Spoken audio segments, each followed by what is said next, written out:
అందరికీ శుభోదయం. వాక్కాయలు పచ్చడి చేస్తున్నాను. ఇది 1/2 కిలో వాక్కాయలు అన్నీ నీట్గా కడుక్కొని మధ్యలో గింజలు తీసేసేసి శుభ్రం చేసుకొని కట్ చేసుకున్నాను. ఇది 3/4 కప్పు పెసరపప్పు. నూనె వేడెక్కింది. ఆవాలు, మెంతులు, జీలకర్ర, వెల్లుల్లిపాయ, పచ్చిమిరపకాయ చిట్టుపట్లాడిన తర్వాత కొంచెం ఇంగువ. ఇవి వేగాయండి. ఇప్పుడు 3/4 కప్పు పెసరపప్పు.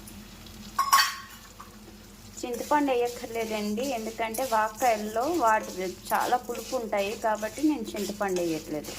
ఇది దోరగా వేయించుకుందాం చిన్న మంట పైన. పెసరపప్పు మంచి వాసన వస్తున్న టైంలోన ఇవి వాక్కాయలు కడుక్కొని కోసి పెట్టుకున్న వాక్కాయలు వేసి మంచిగా మగ్గించుకోవాలండి.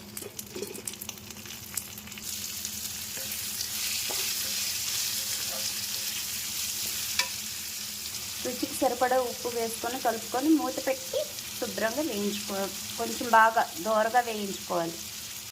ఏంటండి, ఇంకా కట్టేసుకొని చల్లారిన తర్వాత మిక్సీ కొట్టుకోవడమే. పైనుంచి పోపు వేసుకొని పచ్చిమిరపకాయలు కట్ చేసుకొని వేసుకుంటే పచ్చడి తయారు. ఎంతో రుచికరమైన ఆరోగ్యవంతమైన పెసరపప్పు వాక్కాయల పచ్చడి.